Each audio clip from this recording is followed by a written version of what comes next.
This is Damian Macy. I'm with the Friends of the Marshall Public Library, and we're working on our oral history project. Today is Tuesday, September the 29th of 2015, and I am with Melissa Strait. She did not grow up in Marshall, but has been a resident here for a number of years and is very active in the community. So with that, I'll turn it over to Melissa. Thank you, Damian.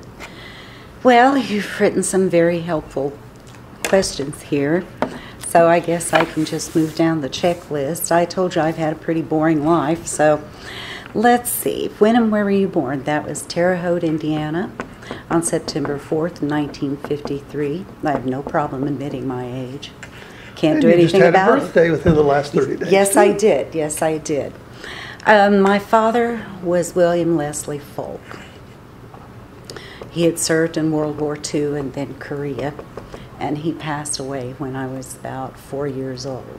Is that F-O-L? F-U-L-K. F-U-L-K, okay. Mm-hmm. My mother's name was Mary Madeline Bird, then Folk, of course.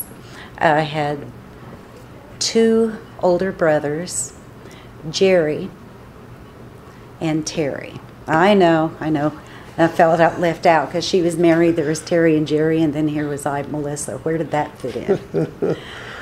But, yeah, we were a very close family.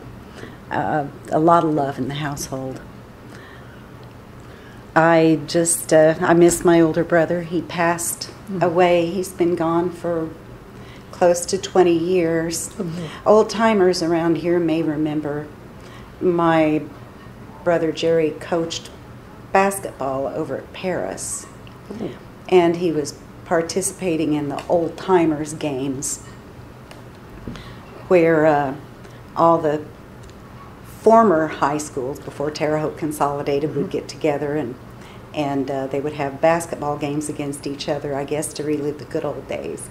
And he had a heart attack on the floor, and his funeral was held at the Paris High School in their gym, and it was very packed, and I've never forgotten that. So old timers may remember that. If you could pick a way to go, he would have picked playing sports. My brother Terry lives in Indianapolis now. My mom's been gone for 25 years, and I still miss her every day. She was a very strong woman. Didn't meet much that she couldn't get past. She always said, if life knocks you down, come up swinging. Good philosophy. So, and she did. Let's see. Which one of the schools did you go to? I went to good old State High. We lived at 1010 North 7th Street as I grew up. Oh, yeah. And which is not there any longer, right. But it was close enough to the university that I started going to the lab school in kindergarten. Then I went there and graduated from State High, which was in the same building, and then I moved across the street to ISU for another 4 years. So I walked that same strip of 7th Street for years and years. Yes, I did, and there were a lot of changes, and I go back and drive it now. There's hardly anything left of the old neighborhood. I went to Indiana State, and back in the days when there was even a 6.5 Street. Yes, and where the Chestnut bookstore and all was. of those things were still active streets. Yes, I remember that. What changes there have been? Well, remember when my brother Jerry first started going there, they still did the beanie thing, where you had to wear your freshman beanies. Thank goodness that tradition had ended by the time I started. I remember thinking, oh, don't tell me I'm going to have to wear one of those, because it was assumed that we would go to college. I mean, that was her thing. Education was important. We may not have had money, but there was no excuse for being dumb. So we read from early ages. We were within walking distance of the public library. That was a big treat for us. Going to the library and coming back with stacks of books. Finding a used bookstore. Ooh, that was great. That was a city library then? It was on 7th Street. Yes, it's a beautiful building. In fact, I've been talking with Tammy Rees, because she's working at ISU now. And I told her we're going to get together and I'll take you through those. We'll go through my old school because it was nursery school through senior and high school all in the same building. And I'll take her on a tour of the old And that's places. all been just redone within the last couple of years. Yes, it has, and I haven't been in since. I'm kind of anxious to go through. So I remember that's where student teaching and everything took place when I went Yeah, there. very much. What was maybe your favorite subject in school? Without a doubt, English. Without a doubt. It was the love of reading that my mother put in us all. My grandmother even read. Oh, she was a Perry Mason fan, but we were raised on just about anything we wanted to read. We were never told, no, you can't read that. It's too mature for you, or it's not proper. I remember my mom reading us the unabridged Count of Monte Cristo for every evening. So just what else would it be but English? I assume you still do read then a lot? Voraciously. Good. Just ask my husband. Have you gotten into the like e-books? Oh, yes. Yes, I've got, maybe 500 e-books on my e-reader. And I still come to the library, but not as much. But yeah, every day. Do you buy quite a few books too to have in your own library? I've probably got about 4,000 volumes. They're tucked in totes and on shelves and stacks in the corner. And That's a lot of weight. yes, it is. But no, it's not necessarily a lot of weight as much as it's a lot of money. But it's my one indulgence. Good. I'll read anything. Let's see. When did I come to Marshall? About 29 years ago when I married Mark Strait. He lived over here. Marshall was I knew nothing about it. There was a little bit of discussion, I should say, between us because I have my own home in Terre Haute and he owned his own home here. And so the discussion was, where will we live? And I had the larger house, but he was, after all, my new husband, and in the spirit of cooperation, I thought I'll just, we'll move over there. Didn't want to leave my mom; she was in Terre Haute, but I did, and I am so glad that I left Terre Haute and came over here. At first, I thought, I'll move into Mayberry. I remember seeing horses go through town, and I guess we still do in the summer. That gentleman rides his horse and carriage, but I thought the schools are smaller, but the more I realized that's an advantage, not a disadvantage. It's a friendlier neighborhood. It's like Terre Haute used to be in the days before you had to lock your doors in Terre Haute. My mom used to, on summer nights, let my brother sleep out in the car. It was a big treat for him, almost like camping. Can't do that anymore. And I don't know if I'd say that anymore in Marshall. But I like to think that, I can let the grandkids play outside and not have to worry about them too much. But Terre Haute's not the town I grew up in. I went to school there 4 years, and I never felt uncomfortable about walking. And I was not out a lot at night, I'll admit, but Yeah. my gosh, it's a different world today, and almost a scary one. Well, I remember we lived on North 7th. I had a best friend that lived down at 17th and Holman, way at the south end of town, so I'd walk down there. And then after I was It's a good done long walk. visiting her, yes, it was, then I'd walk to 12 Points because my boyfriend was working at Sipes Drugstore. And I'd walk down there and visit there at the soda fountain. You could still get a lemon phosphate or a Green River, I miss those. I'd just about give anything for a lemon phosphate right now, or vanilla phosphate, which anybody listening to this will wonder what the heck it is. And I don't know, it was just good. You could still get a Coke for a nickel. Wasn't a very big one. And scoop up that can-dipped Yes. ice cream and put in the sundae You or bet. soda. And Newcomb's drugstore was about 2 blocks away. Same thing there. Tons of penny candies. Oh my goodness, you could pick anything. Reese cups were a nickel. Twinkies were 12 cents, and when they went up to 15, we thought it was highway robbery. Ah, the good old days. Loaf of bread. There were like 3 different little corner grocery stores within a couple blocks of the house I grew up in. So I made quite a few trips. Grandma would give me some money, and I'd go, and what was it? A loaf of bread was 2 for a quarter. I still remember that. A box of cake mix was like 29 cents.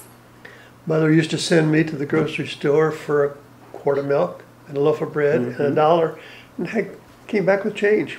And my grandma was a Depression baby, so you bet she got her change back too. Not a baby, but she raised a family through the Depression.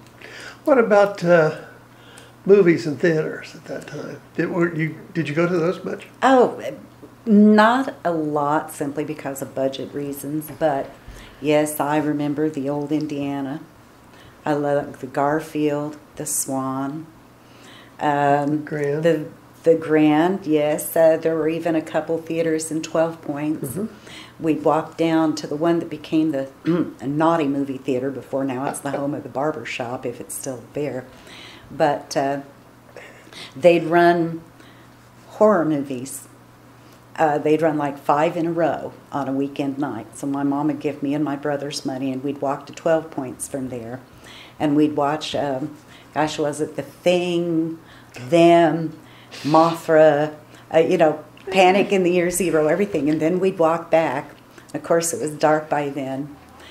And my brothers would have me terrified by the time we got home.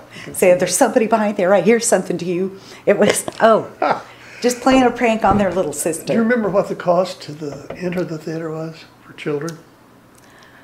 The last one I remember was when I was old enough to have to pay. And you could take in a double feature at the Indiana for 75 cents. Okay. Because you came into Marshall long after our theater had burned.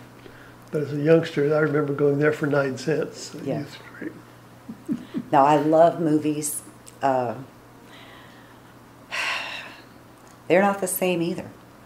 But no, when I came to Marshall, though there was still the Kentucky Fried Chicken down where the Human Resources Center was. There was the newsstand uptown. There was the laundromat up where the fire station is right now. There was a little donut shop there, which ultimately burned. I think there was still that little corner grocery store down by where Mark and I live, as a matter of fact. There was one real close. Thelma George had had DX station at one time. Maybe in that the was grocery it. store. Maybe that was which it. is now where the title company is. Is that the one you're thinking about? It could be. That was, I think it was in between the time Mark and I were dating until we married and moved over here. There had been some changes. But see, Miss George's house was just like 3 houses down from where Mark and I live right now. Yeah. So I remember her very fondly. It's something a lot of folks don't know. Every Christmas, she would call up the parents of all the kids in the neighborhood. And she would say, I've got a little something for them. So you'd take your child down there. And she was just thrilled for the company. You'd go, and she didn't want to let you leave. But you'd go in, and she had those big, big candy canes. And she would carefully wrap a $1 bill around every one of them, which back then, $1 still bought something for a little kid. And you'd get your candy cane, or Melanie did. And that was, she was a nice, nice lady. She liked to bake. She had special recipes. She made I forget what she called them, but they had black licorice in them. And she sent off to Chicago for the special flavoring to put in them. And I remember talking to her daughter, and I said, if you've got her cookie recipes around anywhere, it would be interesting to see those. But I keep forgetting to remind her. So. I think that was one of the last small independent grocery stores around, because there used to be several of them along Archer Avenue. And then I live across the street from, or did when she lived there, Mary Lou Laird. Okay, yeah. And so there was a nice little area of older Marshall residents who'd been there for ages and ages. So when we got married, and Mark and I, we got married in the Christian church, the one over there, First Christian, that's still there but not being used as a church anymore. Residence now. Yeah, okay. Right next to the old funeral home. Mm-hmm.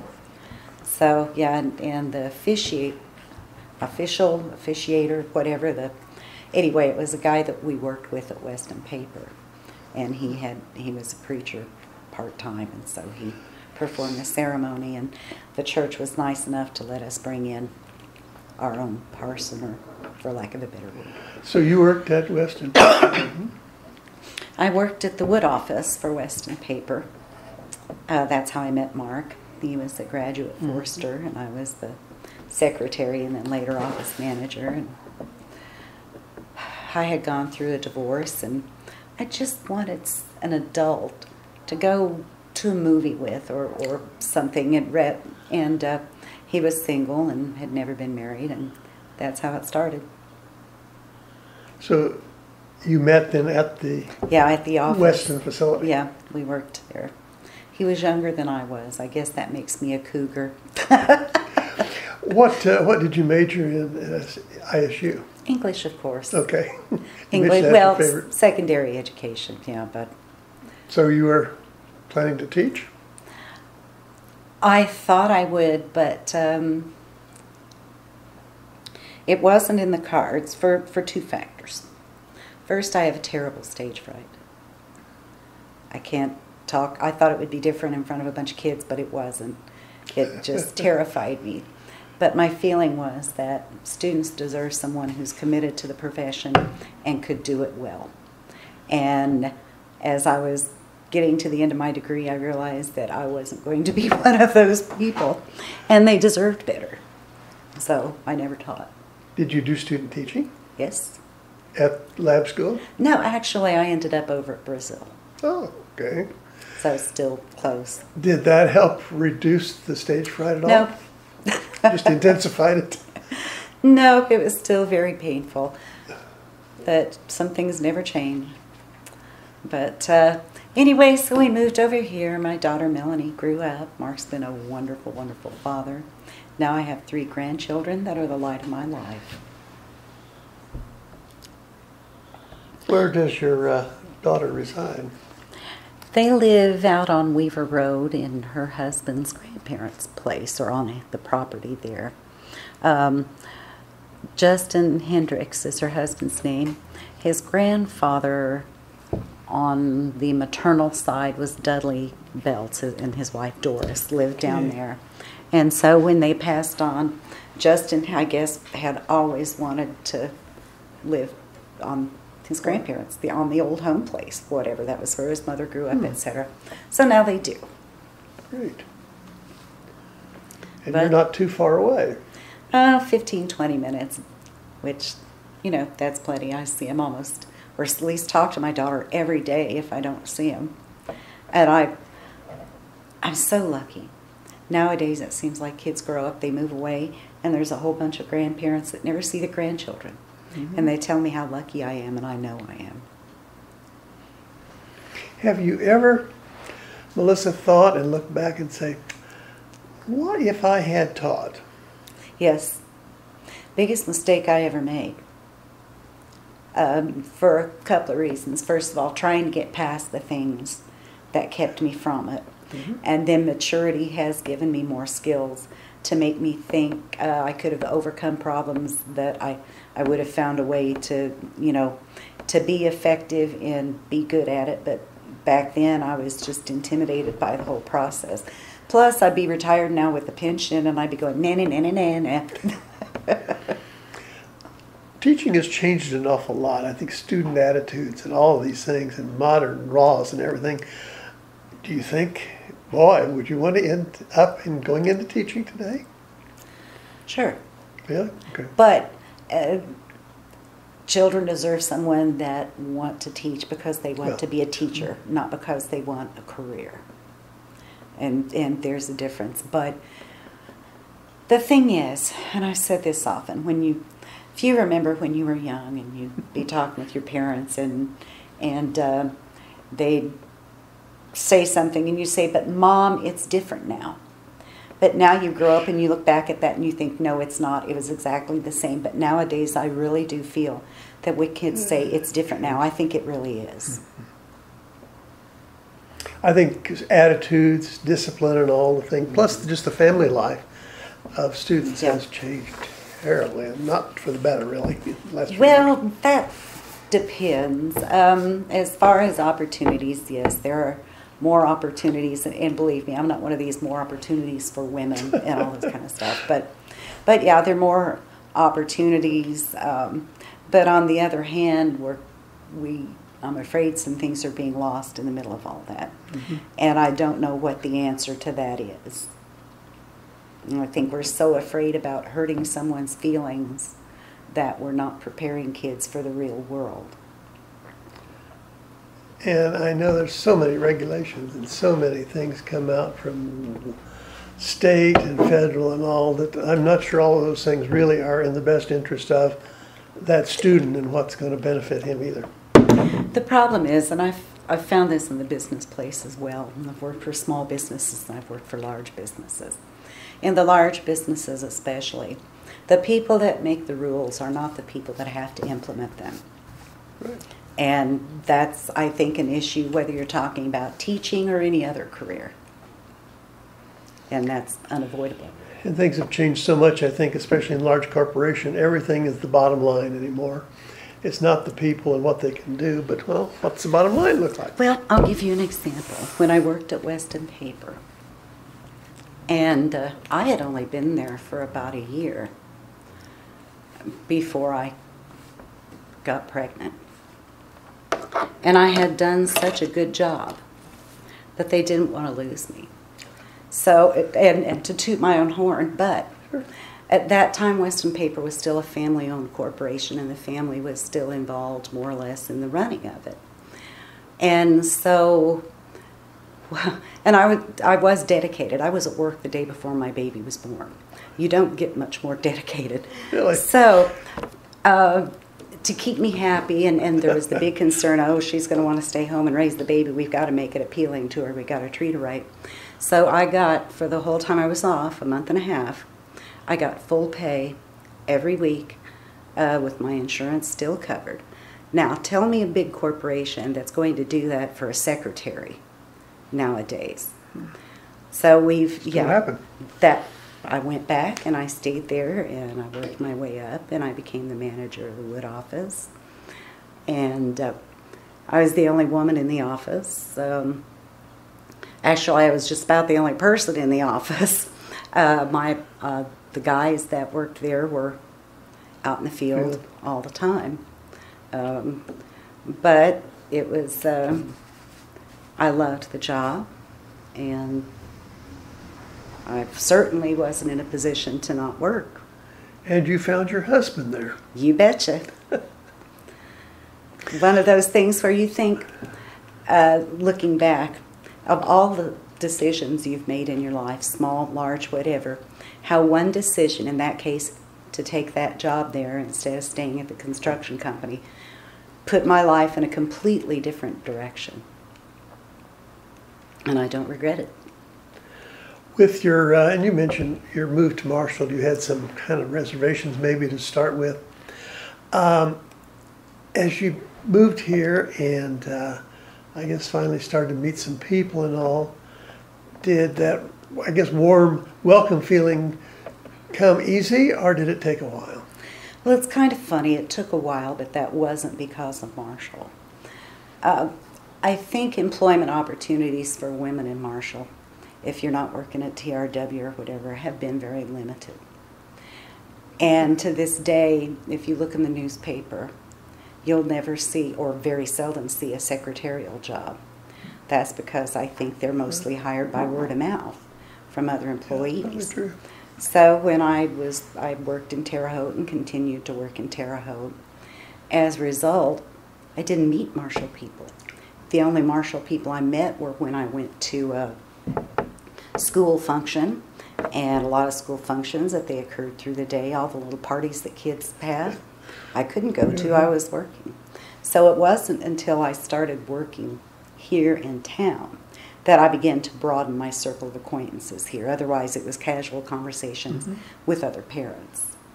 And that's not a fault on Marshall, because I still love the town. It was just, I actually felt kind of, you know, a little intimidated.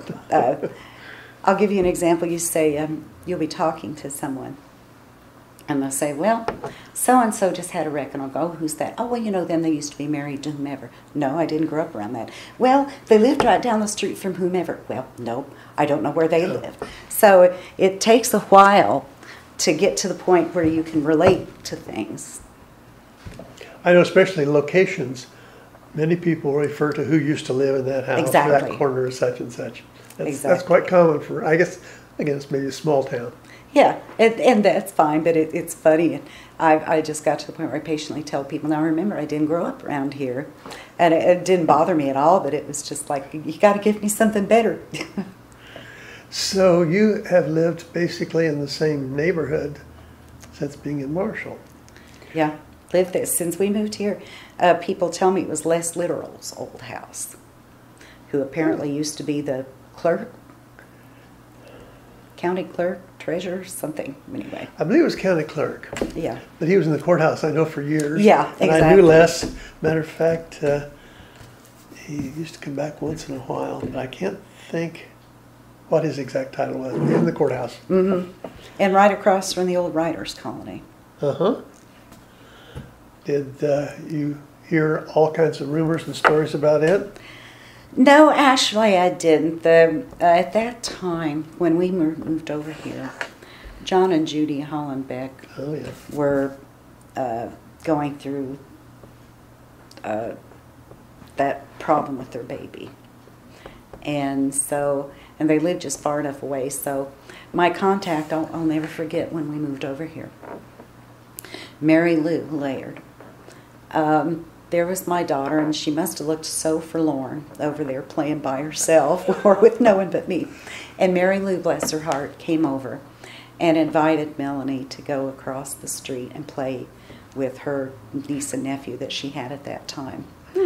And she spent 2 or 3 hours over there, and she came back, and she was all excited, and she'd had a great time. They'd made themselves little Indian headdresses, and and then they'd had a snack, and that was the kind of person that Mary Lou was. She just made us feel welcome right away, and I've never forgotten her doing that for us. That makes the break in finally being, quote, accepted and part of the neighborhood. Yeah. Has that, you feel, though, in those 29 years, has your neighborhood changed, though, quite a bit? Well, of course, people have come and gone. Yeah. But no, I wouldn't. I mean, I remember some of the events that happened. I remember when Randy Fouts was killed in that accident. That was sad. I remember when Dan Warner had his heart attack.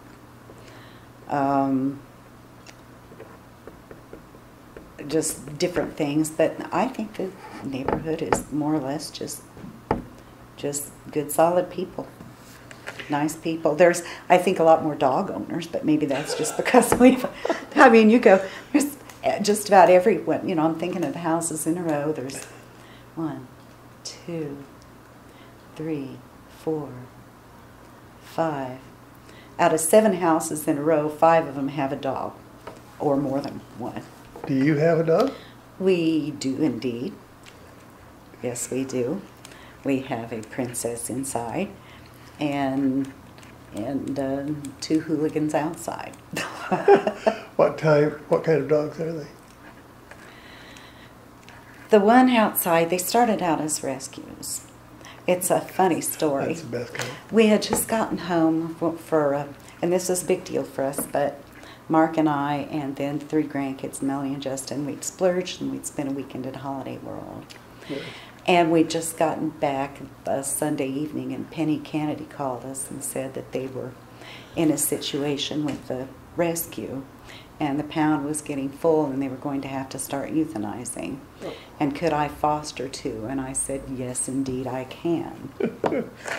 And so that's how it started. But when you keep them for so long, and they think they're your dogs, and you think of them as your dogs. How can you give them up? Exactly, and no one's come to look at them, and you think, so that's how we ended up with them. As far as inside dogs, Mark and I have always had one, although you'd never imagine Mark as a Chihuahua person.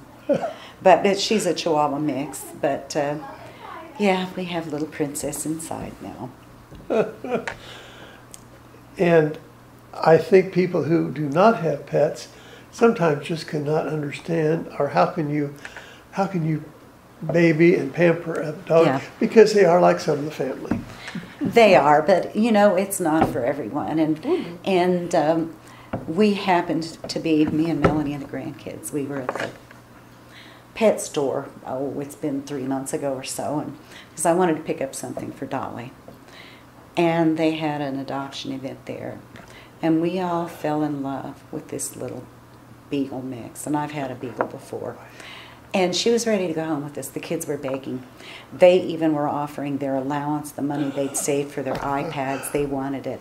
They wanted Grandma to take it, not them, because they knew Dad would say no. But I had to say no too. And I can't forget this little dog. Her name was Grace. She was a sweetheart. But it's kind of like with the children. They should be wanted by all members of the family, and the whole family should be committed to them, or else it's not fair to the animal. So I said no, and I still can't get her out of my mind.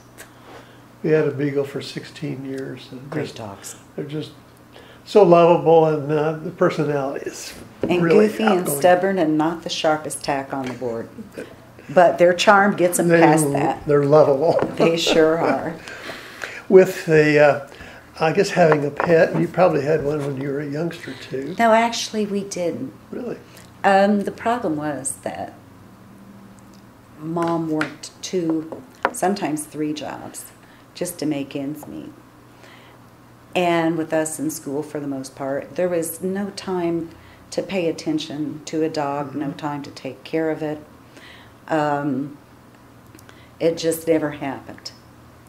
Maybe that's why I love them so much now. I always wanted one, but none of my friends had one either. I don't think that a lot of people back then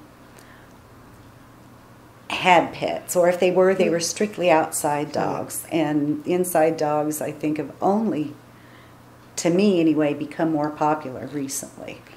And Pets the belong closer out. to town or a city environment, I think would have some bearing maybe on that difference too. When you were young, did you have some hobbies and maybe some things that you've even carried on to date, in addition maybe to the reading? I kind of grew up as a tomboy.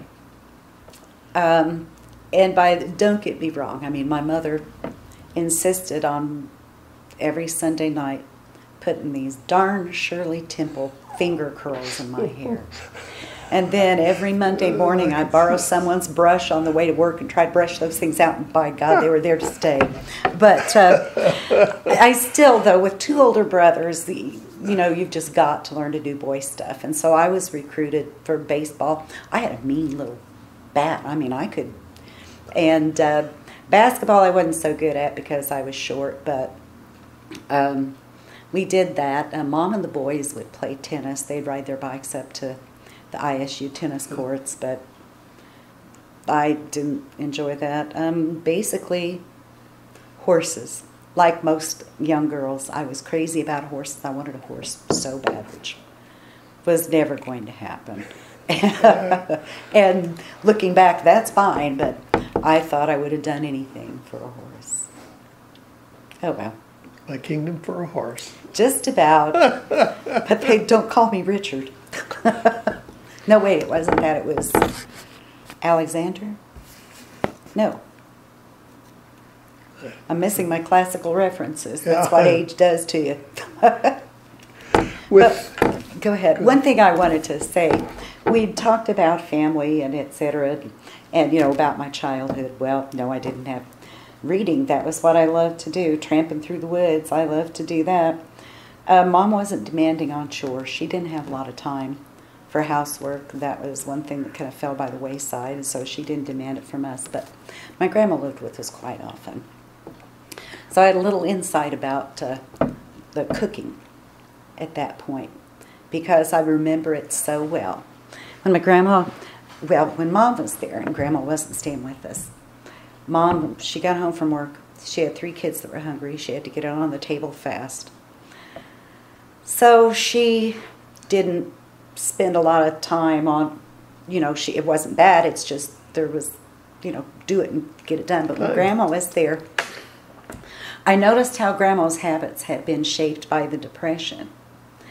And so that even though the Depression was long gone and her life was considerably better, those habits stayed. For example, she would, and I'm sure you knew plenty of people that did this, you saved the bacon grease. And you didn't, if lard was okay for pies or whatever, but, potatoes tasted like bacon, eggs tasted like bacon, pancakes tasted like bacon because you used the bacon grease. You used everything. You betcha. And I didn't like my grandma's pies because she was stingy with the sugar, because sugar was dear during the Depression. I didn't like the soup because it was always watery, because water stretched it farther. So my mom picked up some of those habits. My mom didn't like thick soup. And it's funny, but a lot of times you want things like you had it when you were a kid. I'm just the opposite. I got watery soup back then, so for me, the creamier the better. I like it nice and thick and hearty. My grandma would even save dishwater.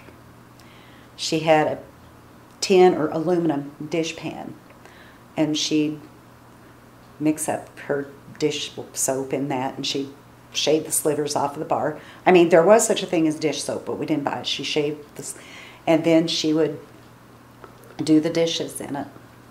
And then she would set it aside, and if it wasn't too dirty, the next little jot of dishes she had, she'd heat the dishwater up in that aluminum pan on the stove, because she remembered when soap was dear, and she remembered having to pump the water to get it there in the first place. So those habits that hadn't been necessary for 30 years were still ingrained. There was still a conservative vein that was there, and you couldn't get rid of it. Oh, she kept track of everything. She got $66 a month in Social Security. And she had a little ledger book that I found after she died where she kept track of everything. And it's like, loan Betty $5. And she, new shoes, 75 cents. She was very, very, very thrifty. And those habits, I guess, never left. But they're not necessarily bad habits either. No, we're a very wasteful society. Everything's disposable. Everything's disposable. But I still remember before disposable diapers. And went to stay with a friend, and she was on babysitting for her nephew. Diaper change time. You had the plastic pants that went over, and then you had the cloth diapers. And I was appalled because, of course, I was, the baby of the family and the only girl. So I was just, She took the diaper and she had to rinse it out in the toilet and wring it out with her hands. And I was just, how can you do that? What I didn't realize was when you have a baby or it's a baby you love, it doesn't matter a lick. But back then, boy, was I naive. Oh, I was. How times change. Huh? Yes, they do, and for the better. Thank the Lord for disposable diapers. Although I suppose they're a landfill problem, but since I don't have a baby anymore, I don't have to worry about feeling guilty over it. Melissa, is there a person or a situation maybe that you feel might have really influenced your life and your thinking? Of course, my mother. She was the big role model in my life. She had always had to take care of herself. Being a woman raising 3 kids, she managed to get us all through college. She always had a job. She encouraged us to continue learning, to develop our minds. She instilled the thought of hard work. She never took anything from anybody. She was going to do it herself, and I mean, she'd build closets. She'd fix, there just wasn't anything she was afraid to tackle, because she didn't want to be dependent upon anybody. And so I grew up thinking, no one's going to do it for you. Just dig in and do it yourself. You'll get done. And I remember hanging drywall, sand and plaster, and doing stuff like that. Yeah. Do you think Mom might be a little shocked if you were around today? Oh, I'm sure she would be. I often sit there and I think, of all the changes, and not just Mom, but Grandma. Yeah. When I grew up, remember, I used plenty of outhouses. I mean, the house that we lived in the first 4 years of our life, we had running water. It was put in about 3 years before I was born, and we had a toilet. We didn't have a bathtub because we didn't have a water heater. So you still heated your water on the stove and baked in the kitchen where it was warm. Yep. And I remember going to Aunt Betty's, and she had to pump it. She had an outhouse. There were no microwaves. There was no blow dryer. There was no curling iron. There was no cable television. Terre Haute had one TV channel. There was no VCR. There were certainly no cell phones or tablets or even computers. My first exposure to a computer was when I worked one summer as a Kelly girl at A&P over by Fruit Ridge in Terre Haute. And they had a computer, and it had its own room and punch cards, and it was huge, and it was the only room other than the lab. It was the only room that had air conditioning. Yeah. I mean, I was the secretary that summer.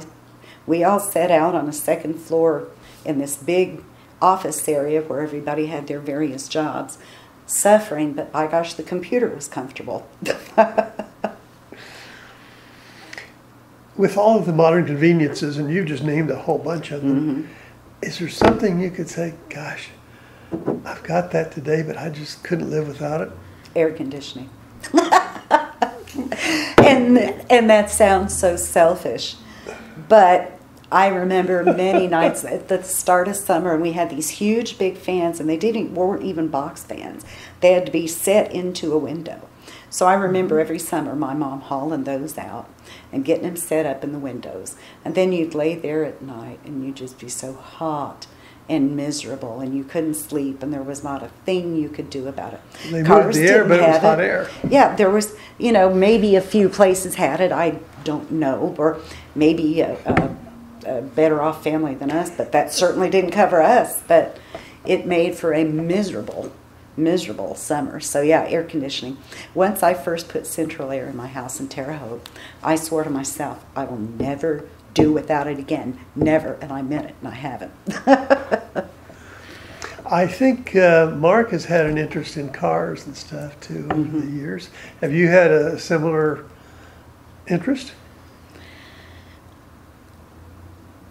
I've always been interested, and I've been through some cars that, one of those things, so I should have held on to it. But my first car, actually, if this tells you anything about it, I bought it for $100 from a friend of my mom's, and he felt so bad about overcharging me, he gave me $25 back. If that tells you how bad it was. It was an old, I can't remember the year. It was a Plymouth Belvedere with a push-button transmission. Oh, yeah. And I rode the heck out of that thing, and then finally the brakes went out. It wasn't worth fixing, but we'd had several interesting cars, and I think my mom at one time, because when you work hard, and you look after yourself, you can better yourself in life. So by the time I hit high school and the two boys were out getting older and everything, and she could afford to do a little better, they talked her into buying these nice cars. So she had a Barracuda convertible at one time, which I put in a ditch. Well, I was trying to learn to drive, and it had a standard transmission. Oh, dear.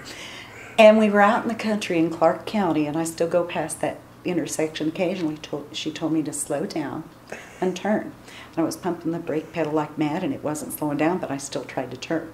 Well, then I realized I wasn't pumping the brakes, it was the clutch. So, no wonder. Yeah. And for those who've never had the pleasure of driving a standard transmission, yeah. But then she had a SS 396, and then Mark had that Firebird, which I wish we'd never gotten rid of. But yeah, I do love cars. But it's funny now to go to the car shows and you look at those cars and you think, I remember when everybody had one of those, and that's what people were driving.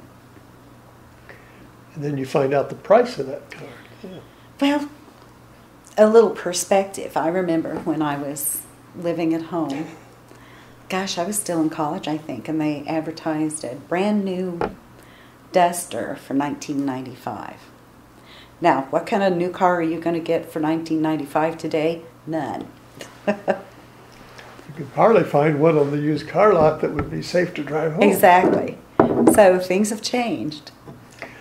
There's a Buick dealer here, and then I can't think of the Buick dealer in Terre Haute also. Yeah. But anyway, they did a lot of advertising in the early 50s. And this was before even the time you're talking about.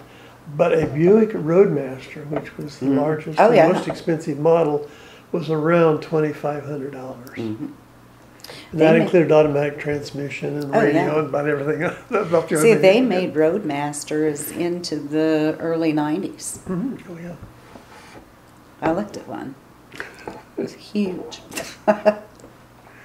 But the price, the dollars and cents, of course, it's all relative. Sure. You weren't making much about that time either. Oh, sure. My first full-time job, I worked as a secretary at Shelton Haddock Construction over in Terre Haute. I grossed $100 a week. I brought home $88, and I thought I was in the money until I realized my apartment was $80 a month. There went one paycheck. And my car payment was $76 a month. I had a little used. There went another one. Yeah, there went another one. Then another check was taken care of by utilities and stuff. So by that time, all of a sudden payday quit being fun. But you'd had enough to eat on anyway. You bet, yeah. When I got my first apartment, though, I remember the whole family got together and everyone scoured their garages and basements and attics and stuff, and my living room looked like Sanford Sons, I'll tell you. But I had something to sleep on and something to sit on, and a roof over your head. You darn betcha. Yep, those were the good old days. Is there some historical event or something that's happened in history that's really had an impact on your life, you think? In my opinion, there have been two huge historical events that have happened in my lifetime. The first one was Kennedy's assassination. But everyone mentioned that. And I was home from school sick that day. And so I did not even know what was going on other than my grandma fussing because her stories weren't on before she realized what was, Yeah. And then September 11th, and I happened to be at work when that happened, and it was, I really felt like we should have all been sent home, but we weren't, and that was Columbia House for you, but those, as far as an effect on me, no. I was too young for the other, and already formed in my opinions and philosophies by the time September 11th happened. I love this country. I stand when the flag goes by at the parades. I still tear up when I hear God Bless the USA. And I can't, that's all I can say. And I think it's amazing, those two events, it seems like everyone remembers where they were and what they were doing. Of course. It's just really dramatic, I think, in talking. Now, Melissa, you've been here for a few years. You mentioned, I think, 29. And in that period of time, I know your husband's been involved in city government, but you've been involved in some extracurricular activities also. Your business. Yes. You didn't mention that. Well, that's, I love what I do. I meet nice people, and you find out that you have, everybody has some common ground. Whether you disagree on one thing, you'll find that you have a kindred spirit when it comes to something else. And that's encouraging to know. I like meeting people. I love when children come in. You might say what your business is and what you're doing. I own Clark County Remitter Service. For those of you who don't know what a remitter service is, at least in Illinois, I think it's come about because the state is so scattered and there's no way for this to maintain a licensed branch facility in every community. And so they empower people to conduct business on their behalf, at least as far as vehicle titles and license plates, etc., not driver's licenses. We pay them a fee. We get licensed and bonded.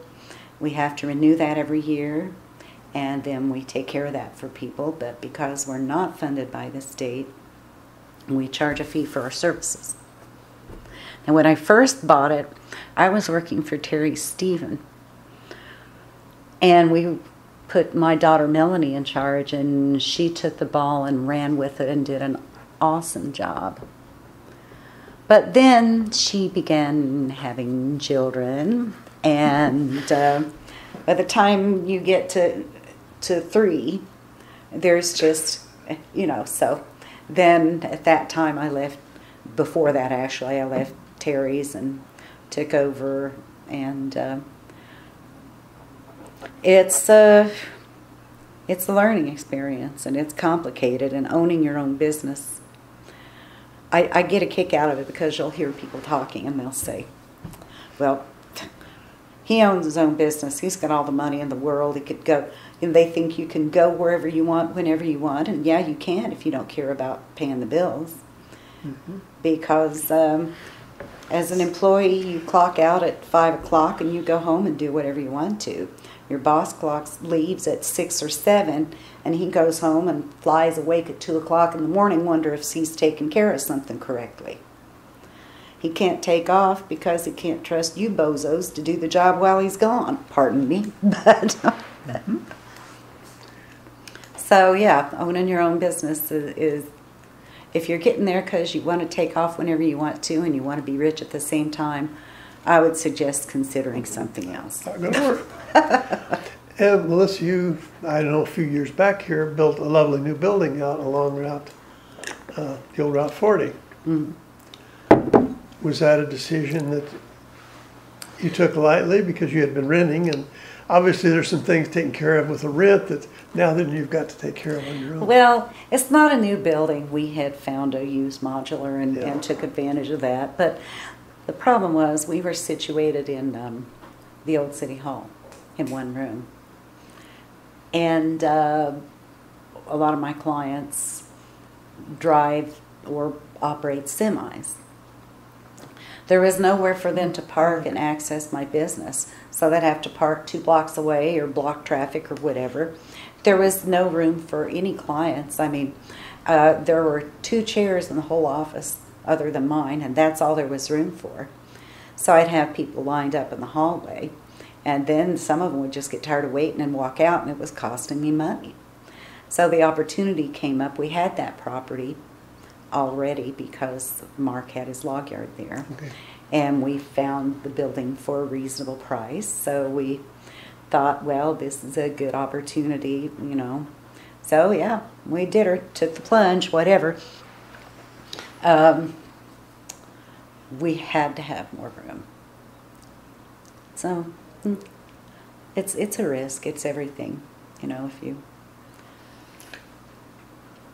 But not looking back, obviously, it was the right No. choice. It was the right choice. It definitely was. I don't know what would have happened had we not, but I think it was the right choice. And I won't just say at that time it was the right choice, period. In my opinion, if we were going to try to grow the business or develop a reputation, the fact of the matter is if people can't get to you, they're only going to try so many times before they give up. And it's the same thing with, you know, setting your hours. If they come so many times and you're not there and your sign says you're supposed to, they're going to go somewhere else. So I've worked very, very hard to be that reliable person. And yeah, it's tempting sometimes when you get up and you say, gee, it's a beautiful day. I think I'll go do something with the grandkids.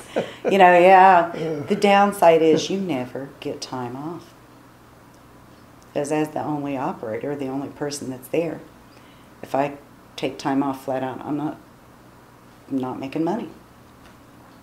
But I guarantee you the bills don't stop. With the license branch now in Paris, and I know that's more for driver's license and everything too, but is that in a sense a competition with you or not? Yes, it is. But, you know, I knew that when I started. I mean, we do much of the same things, but I do some things they don't. So, yeah, they may do driver's licenses, but for example, they don't take care of boats. Because that's through the Department of Natural Resources. And they're a Secretary of State facility, and they're not allowed to do DNR stuff. So semis, they don't do semis. License branches in Illinois are separated into, and I forget what they call them, classes or class model. Anyway, only certain licensed facilities in the state of Illinois can do stuff for interstate trucks. And Paris or Robinson is one of them. And so, yeah, it's... Fill that gap. Yeah. And then I do other services too, but that's just, I've met some nice people and set up some of them and watched them start out and watched their business grow and think, well, gee, I took care of getting their driver's licenses because getting license plates. Getting license plates for an interstate truck it's more than anyone could imagine. More than, yeah. So, and I'll leave it at that without going into it. And the laws, I'm sure, keep changing too, don't they? And they do, indeed. And they get more invasive. And they get, yeah, I'll stop right there. Now, Indiana has a Bureau of Motor Vehicles, branches that are state-owned throughout the state, don't they? Is that ever being proposed for Illinois? Or I know they've got enough problems of their own. Well, but see, all the states are different. And I don't have a lot of information about it, but some of this you pick up naturally. For example, you know, here in Illinois, there are different license branches, and they are state operated and state funded. And Indiana has them too. Some places, some states, you go to the courthouse, and it's through the clerk's office or something like that, and you handle all your vehicle business there. Some states it's in oh gosh, I couldn't give you, but anyway, every state handles their vehicles different. Some states are going to electronic titles. Some states are, you know, some states you transfer ownership by signing a pink slip. I mean, it's just every state's different. It's hard to keep up, and Grandma's hard drive can only hold so much information. Well, you mentioned the changes in the computers and all, and I remember when I graduated, General Motors and the government, I think, had 2 computers, not many more. What has that made a big influence and a difference on your work too? The use of the computer?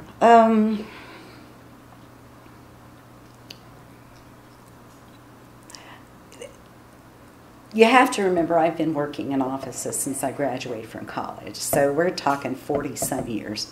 So if you go back to that point, not just the current work that I do, but back to that point, there's been a tremendous change. Back when my first full-time job out of college, I graduated and I took the summer off because I knew after that it was going to be work, work, work. And it was. And so I started out at Shellhannock Construction. And for a while there, I did payroll there too. And there were about 5 or 6 different unions that operated at any given week.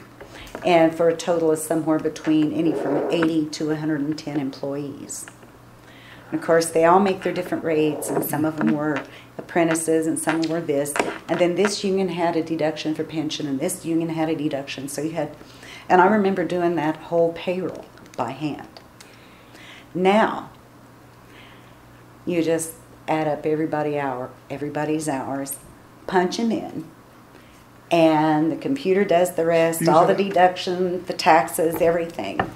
So the thing is, and the point I was getting at was, I still remember how to do that kind of stuff. I still remember keeping books in a Weston paper in a huge ledger this thick. Nowadays, you just punch, and I've been through that transition process from manually kept records to computerized records in 3 or 4 different businesses now. And yes, it is a huge convenience, but I still would be able to figure out and do things manually. After my generation's gone, there will be very few people that will be able to claim that. You're right. So, for whatever that says about things. And what happens when you have a power failure? Well, I remember being over at the IGA when the power went out, and they get in the door. Well, but way back, they grabbed the handheld calculator, added everything up, and I was on my way. As long as you could see, you got out of there with your groceries and you paid your money. Nowadays, they're just flat shut down. Their inventory's on that, and half the people are paying with a debit card, so there's going to be no business transacted. So, for good or bad, I don't know. And I guess I've often thought if there was really a saboteur wanting to do major things, to wipe out the source of electricity would just bring everything to a screeching halt. It would be mass chaos. It would. And the thing is, and as I made the point, there's nobody left that remembers, or very shortly. I mean, there won't be anyone that remembers how to do it any other way. But we figured it out before. We can figure it out again. Not that it would ever happen. Well, this has been a delight visiting with you, and I've got one final question. Yes.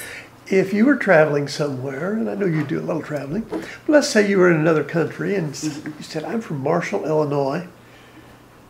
And someone said, Marshall, where's that? Or what's that all about? What would you tell them about Marshall, why it might be a good place to visit? I kind of had that happen, but not internationally. When I worked at Columbia House, I was speaking with a gentleman who lived in a community much farther away from here. And somehow, although you weren't supposed to, we began discussing things about where I lived.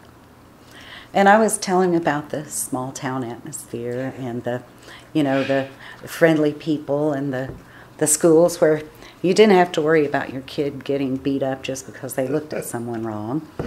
And told them about, seeing the horses at the IGA one day and how the house out in wherever sold for however much, which was way cheaper than, and how we still had the courthouse from, although it was the second one, and the band concerts and stuff like that. And he was just eating it up.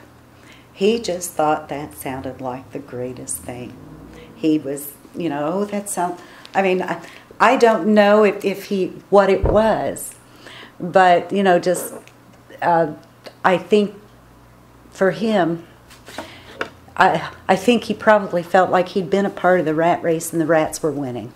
And it just made Marshall sound like a real great alternative to what he had. And it's what you want. He probably thought there wasn't such a, quote, utopia around anywhere. Well, the sad thing is, most people, when they think of small towns, they think of Mayberry. And they think of idiots, and they think of hillbillies, and they think of tobacco chewing, saggy jean, you know, and all this kind of stuff. And the media does little to change that. If you notice, the only people that are regular people are on television or the reality shows where, yeah. And so I don't think people realize that there is a whole different way of life that isn't a caricature. And that's, what can you say? Well, thank you so much, Melissa. It's been a real delight visiting with you, and I appreciate you taking out the time to do that for us. And remember, this is not for just necessarily today, tomorrow, but it's for the future, for people to know or say, gee, I didn't know that about Melissa Strait. Well, like I said, I've had a boring life. I've not done much of anything. Well, thank you so much. I appreciate visiting with you. Appreciate your time.